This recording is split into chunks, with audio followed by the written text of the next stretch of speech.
Hey guys, Brandon with Eternal Armory here. Going to do a little video regarding how we trim and size gauntlets for different size customers' arms. I've got a lot of questions about just exactly how we trim our gauntlet shells when we assemble them for people.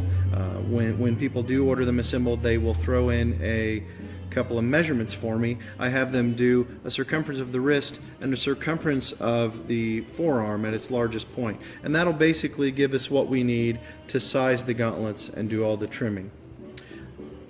So what I've done here is trimmed this set, and you can see that I leave about 1/4 of an inch on every lip except for the hinge side.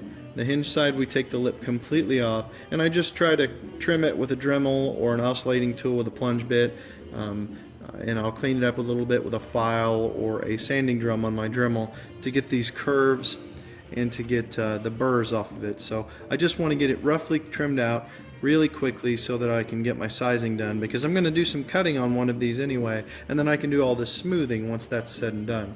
So one of the tools that I use for every set of gauntlets I do is florist wire. Now this came in an arrangement that my wife or my daughter's got. At some point it had some little curly Q purple things on it. So anyway, you can buy it at any craft store, Walmart, in the craft department around the floral stuff. It's real bendy, it's real soft, and it's great for over and over use for something like this. So I know that on this set of gauntlets the forearm measurement is 12 inches. So what I do is I lay my wire on a grid or next to a ruler, and I'll put a bend in it. I kink the end of it there at 12 inches. So basically I've got an L-shaped piece, and once I've got that, I take the measured section and I make a rough circle that kind of emulates the circumference of the customer's forearm. So what I've got now is this little looks like you could maybe blow bubbles with it, but what that's going to allow me to do is, once I've taped together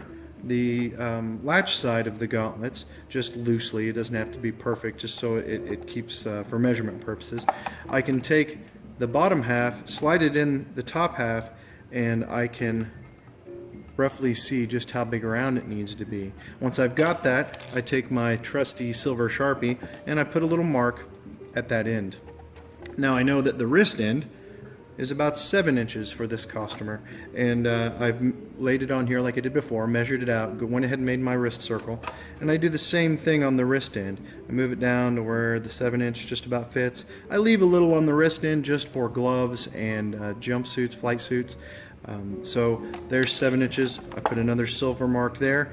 Past this, all I basically have to do is take a straight edge between those two marks with my silver Sharpie, cut that off, make sure it's nice and straight, lay my hinge on the inside. You can see our hinge video on exactly how I do that, and do that for both sides, and when it's all said and done and trimmed off, you can install your hinge and then come back and go ahead and do the finished trimming with some files and things on the latch side.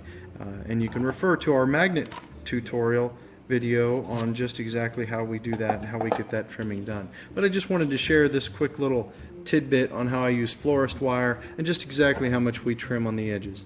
Thanks for watching, guys. If you have any questions or comments, put them below, and click that subscribe button. Thanks for watching.